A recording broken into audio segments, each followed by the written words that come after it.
عرفان ہے اور گزشتہ 26-27 سال سے ذہنی معصوم بچوں کے ساتھ کام کر رہا ہوں، اور زندگی میں اس وقت باہر آئی جب ایک اللہ والے کی نگاہ پڑی. اللہ والے سے مراد میرے مرشد کریم سید عبدالقادر شاہ صاحب ہیں، اور آج ان کی نسبت سے جو بہاریں زندگی میں ہیں وہ بس انہی کی نسبت سے ہیں. تو ان کی برکت سے میں ان کے قدموں کو چومتا ہوا میں بات کرنا چاہوں گا. یہ جو شجرہ ہے، یہ جو مسجد ہے، اس کے ارد گرد جتنے بھی لوگ ہیں، جتنے گھروں میں مجھے سن رہے ہیں، ان سے بات کرنا چاہوں گا کہ جو فیض مجھے ملا اور جو بہار ملی وہ بات کرنا چاہوں گا. دو چیزیں ہوتی ہیں، ایک ہوتا ہے جسم اور ایک ہوتا ہے روح. جسم سرکار نے، میرے مرشد کریم نے بات کی، گھروں کی بات کی، تو گھروں میں ہمارے جو رشتے ہوتے ہیں، میاں بیوی، بہن بھائی، بچے، تو یہ ایک جسمانی تعلق بھی ہے اور روحانی تعلق ہے. اس تعلق میں ایک چیز دیکھیں کہ ہمارے گھروں میں بہت ساری فوتگیاں ہوتی ہیں، اور جب فوت ہونے کے بعد ایک جملہ جو عرف عام میں ہمیں سننا پڑتا ہے جنازوں میں کہ یار اس بندے کی زندگی میں قدر نہیں ہوئی اور مرنے کے بعد اس کی قدر ہوتی ہے. تو دراصل جو چیز ہوتی ہے، جو میں نے اس چیز کو سمجھا کہ ہم جو گھروں میں رہتے ہیں، معاشرے میں رہتے ہیں، ایک چیز ہے ہمارا جسم، اور دوسرا ہمارے یہ دماغ، ہماری جو سوچ ہے. یہ جو سوچ ہے، اس سوچ سے جو جیسا ہم سوچتے ہیں ایسے ہی لہریں نکلتی ہیں. یعنی جو رشتے ہوتے ہیں اس میں جو سب سے خاص چیز، اس کو برین فریکوینسی کہتے ہیں. تو یہ جو برین فریکوینسی ہوتی ہے، جیسے ہی ہماری سوچیں ہوتی ہیں ایسا ہی ہمارے ارد گرد ایک اورا بنتا ہے. ایک جیسے مقناطیس ہوتا ہے تو مقناطیس کے ارد گرد ایک اورا بنتا ہے، تو وہ سوچوں سے بنتا ہے. جب اس میں نیگیٹو سوچیں ہوں، منفی سوچیں ہوں، غصے والی سوچیں ہوں، تو وہ جو رشتوں میں مٹھاس ہوتی ہے، وہ جو رشتوں کی جو طہارت اور پاکیزگی اور جو مٹھاس ہوتی ہے، وہ کبھی نصیب نہیں ہوتی. کیونکہ میرا تعلق رہا ہے ذہنی معذور بچوں کے ساتھ، ان کے ساتھ ایک بڑا عرصہ کام کیا ہے. تو ذہنی معذور بچوں میں جہاں پر بہت ساری چیزیں ہوتی ہیں، وہاں پر سب سے بڑی جو چیز ہوتی ہے وہ یہ منفی سوچیں. یہ جو ہوتی ہیں، یہ سب سے زیادہ جس چیز کو ہمارے جو خون کو خراب کرتی ہیں، جو خون کو پولوٹیٹ کرتی ہیں، وہ یہ چیزیں کرتی ہیں. تو جب میں اس سلسلے سے جڑا، مرشد کریم سے جڑا، تو ان کے لیے ایک جملہ جو میں نے بولا کہ میں نے دنیا دیکھی، اتنے لوگوں سے ملا، اتنے استادوں سے ملا،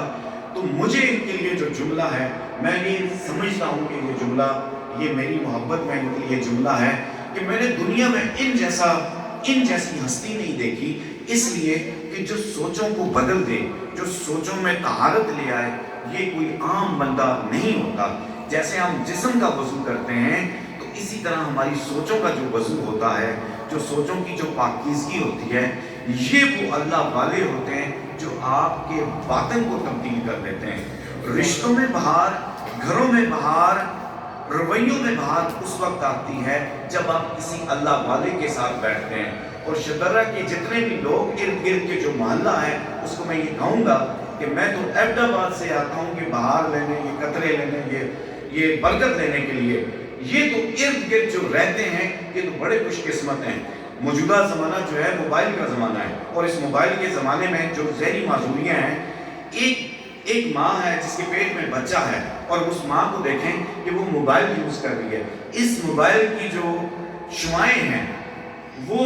جو پیٹ میں بچہ ہے اس کو اتنا زیادہ خراب کرتی ہیں کہ 99% جو بیماریاں ہیں اس کی وجہ وہ موبائل ہے. ابھی اور یہ مرشدوں سے جڑا تو مجھے پتا چلا کہ ہم ابھی رمضان گزرا ہے،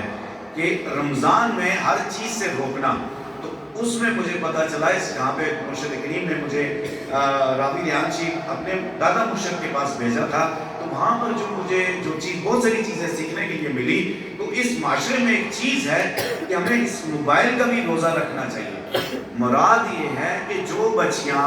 موبائل کو زیادہ استعمال کرتی ہیں، اس سے جو جملہ آتا ہے کہ پوری کی پوری نسل تباہ ہو جاتی ہے اس موبائل کے استعمال سے. تو یہ میرے مرشدوں کا فیض ہے. جو کچھ بھی ہے، جو کچھ سیکھا، ان سے سیکھا. کتابیں انسان کو سکھاتی ہیں، اس کے علم میں اضافہ کرتی ہیں، لیکن کتابیں کبھی بھی وہ ڈائریکشن، وہ سمت نہیں دیتی. اچھی باتیں ہم سنتے ہیں، لیکن سننے کے بعد سننے سے عمل میں نہیں آتی. وہ جو طاقت ہے، وہ جو رویے، وہ جو تربیت ہے، آپ دیکھیں کہ ہمارے گھروں میں آج کل سب کچھ ہے، اتنا بڑا ہمارے گھروں میں فتنہ آ گیا ہے، اور اب مجھ سے استاد اور مجھ سے مائیں یہ پوچھتی ہیں کہ ہم اپنے بچے کو موبائل سے کیسے وہ کریں۔ مجھے ایک ماں کا جملہ آپ کو سناتا ہوں کہ ایک ماں کہتی ہے، میرا معذور بچہ تھا، وہ کہتی ہے میرا بچہ ٹھیک ہے، وہ چیز کو ایسے کہتی ہیں کہ جب یہ میوزک سنتا ہے تو وہ ڈانس کرتا ہے۔ تو میں نے کہا کہ جب یہ آپ کے بچہ پیٹ میں تھا تو آپ کیا کرتی تھی؟ تو اس نے کہا کہ میں موبائل استعمال کرتی تھی۔ اب جو ماں موبائل دیکھ رہی ہے اس میں جتنی چیزیں آ رہی ہیں اس سے نسل کیسے آئی ہے؟ تو بات مختصر کر کے اس بات کو یہاں پہ ختم کرتے ہیں کہ دنیا کی جو لذت ہے وہ لذت ایک اچھے استاد، ایک کامل مرشد کے ملنے کے بعد آتی ہے، کیونکہ گھر میں جو ہمارے الفاظ ہم دیکھیں ہمارے گھروں کے، کیونکہ میں بھی اسی معاشرے کا ہوں جس معاشرے میں ہم سب رہتے ہیں، تو ہمارے گھروں میں جو الفاظ ہیں وہ کیسے بولے جاتے ہیں جی، میاں بیوی آپس میں کیسے الفاظ استعمال کرتے ہیں، اولاد اپنے والدین کے ساتھ کیسے استعمال کرتے ہیں، بہن بھائی آپس میں کیسے الفاظ استعمال کرتے ہیں۔ تو انگریز نے جو سب سے بڑا وار ہم پہ کیا تھا وہ ہمارے انہی رشتوں میں دراڑ ڈالی تھی۔ لیکن جب آپ کسی مرد کامل مرشد کے پاس جاتے ہیں، اور میں یہ جملہ نہایت ذمہ داری کے ساتھ کہتا ہوں کہ لاہور شہر میں میرے مرشد کریم جیسی ہستی جو ہیں، یہ ایک ایسی ہستی ہیں جو ہر وقت فیض بانٹ رہی ہوتی ہیں۔ میں کل جب وہاں سے واپس آ رہا تھا، میری کل ایک ٹریننگ تھی چیمبر آف کامرس میں، تو چیمبر آف کامرس میں جب میں گاڑی میں بیٹھا تو جو ٹیکسی ڈرائیور تھا اس کے ساتھ تھوڑی سی بات ہوئی، تو تھوڑی سی بات اس نے کہا کہ میری زندگی میں سب کچھ ہے، سکون نہیں ہے۔ میں نے کہا یہ کیسی بات کر دی کہ اگر سکون نہیں ہے تو ہم آئیں آپ کو سکون والی جگہ پہ لے کے جاتے ہیں۔ آپ یقین کریں کہ 5 منٹ وہ یہاں پہ بیٹھے مرشد دین نے توجہ کی اور اس کی دنیا، اس کے دل کی کیفیت ساری بدل گئی۔ تو جو جملہ ہے دلوں کو بدلنے کی صلاحیت اللہ پاک اپنے خاص بندوں کو دیتا ہے، اور وہ جو خاص بندے ہیں وہ آپ کے سامنے ہیں۔ آج جو کچھ سیکھا، جو کچھ حاصل کیا، وہ میں سمجھتا ہوں میرے مرشد کریم ہیں، انہی کی توجہات ہیں۔ میں قربان جاؤں اور میں یہ کہتا ہوں کہ اگر میں 7 نسلیں بھی ان کا شکریہ ادا نہیں کر سکتی، جنہوں نے کیا دیا، جنہوں نے خدمت والدین کا شعور دیا۔ اب میری والدہ مجھے کہتی ہیں کہ بھائی ساری دنیا ایک طرف، آپ ایک طرف، میرے پاس جو ذہنی معذور بچے آتے ہیں، جو ذہنی معذور بچوں کی مائیں آتی ہیں، اتنے درد میں آتی ہیں، آپ یقین کریں کہ وہ یہ ان کے الفاظ ہیں، وہ کہتی ہیں کہ جی ہمارے بچوں کو جس طرح ٹھیک کیا۔ اور مرشد کریم کا ایک آپ کو زبردست ایک آخری چیز بتا کے ہوگا، میرے پاس ایک جج صاحب آئے،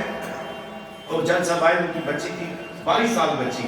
ذہنی معذور ہو، شدید ذہنی معذور، سن نہیں سکتی تھی، بول نہیں سکتی تھی، اور اس کے اتنے بہتر رویے کے ایسے مسئلے تھے کہ میں آپ کو بتا نہیں سکتا۔ تو انہوں نے کہا، جج تھے جج، تو انہوں نے کہا لکھ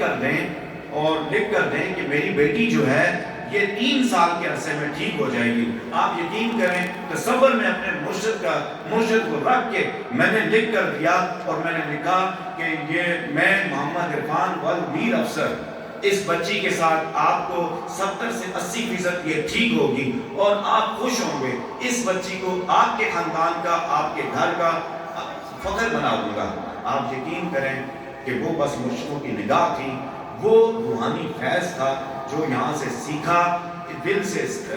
وہ جو روحانی فیض تھا اس زبان میں، اس دماغ میں، اس دل میں، وہ جو ذکر حاصل کیا، اس ذکر کی برکت ایسی تھی کہ وہ جو ایک روحانی اورا ہوتا ہے، وہ جو ایک انسان کا اثر ہوتا ہے، اگر مقناطیس میں ایک اثر اللہ نے ڈالا ہے، مقناطیس اس کے پاس لوہا رکھے وہ اس کو کھینچ لیتا ہے، تو اللہ والوں کے پاس جو اثر ہوتا ہے، اس کی جو فریکوینسی ہوتی ہے، اس کا جو سرکل ہوتا ہے، وہ اتنا زبردست ہوتا ہے کہ ذہنی معذور بچے، پیدائشی ذہنی معذور بچے بھی اگر ٹھیک ہو سکتے ہیں، تو سوچنے کی یہ بات ہے جو سن رہے ہیں، جو گھروں میں ہیں، کہ بھائی آپ کے پاس تو کان بھی ہے، آپ سن بھی رہی ہیں، سمجھ بھی ہے، اور اتنی ساری سمجھ ہونے کے باوجود آپ اگر اس چیز کو دیکھ نہ سکیں، یہ جو آنکھیں ہیں یہ کس مقصد کی آنکھیں ہیں؟ یہ کان جو ہیں جو سن رہے ہیں، ان کانوں کا کیا مقصد ہے کہ اللہ والوں کو آپ کو ہماری زندگی میں اگر پہچان نہ ہو۔ اور جو جملہ دیتا ہوں لاہور والوں کے لیے، اللہ پاک میرے مرشد کریم کو لمبی زندگی دے، لیکن ایک جملہ جب بھی میں سوچتا ہوں میں پریشان ہو جاتا ہوں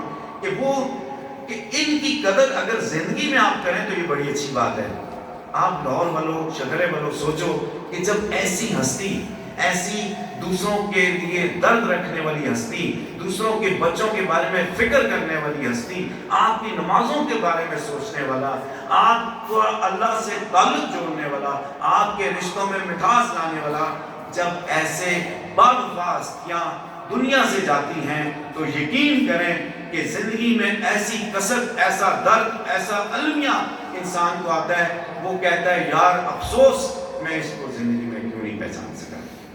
اللہ پاک ہم سب کو سلامت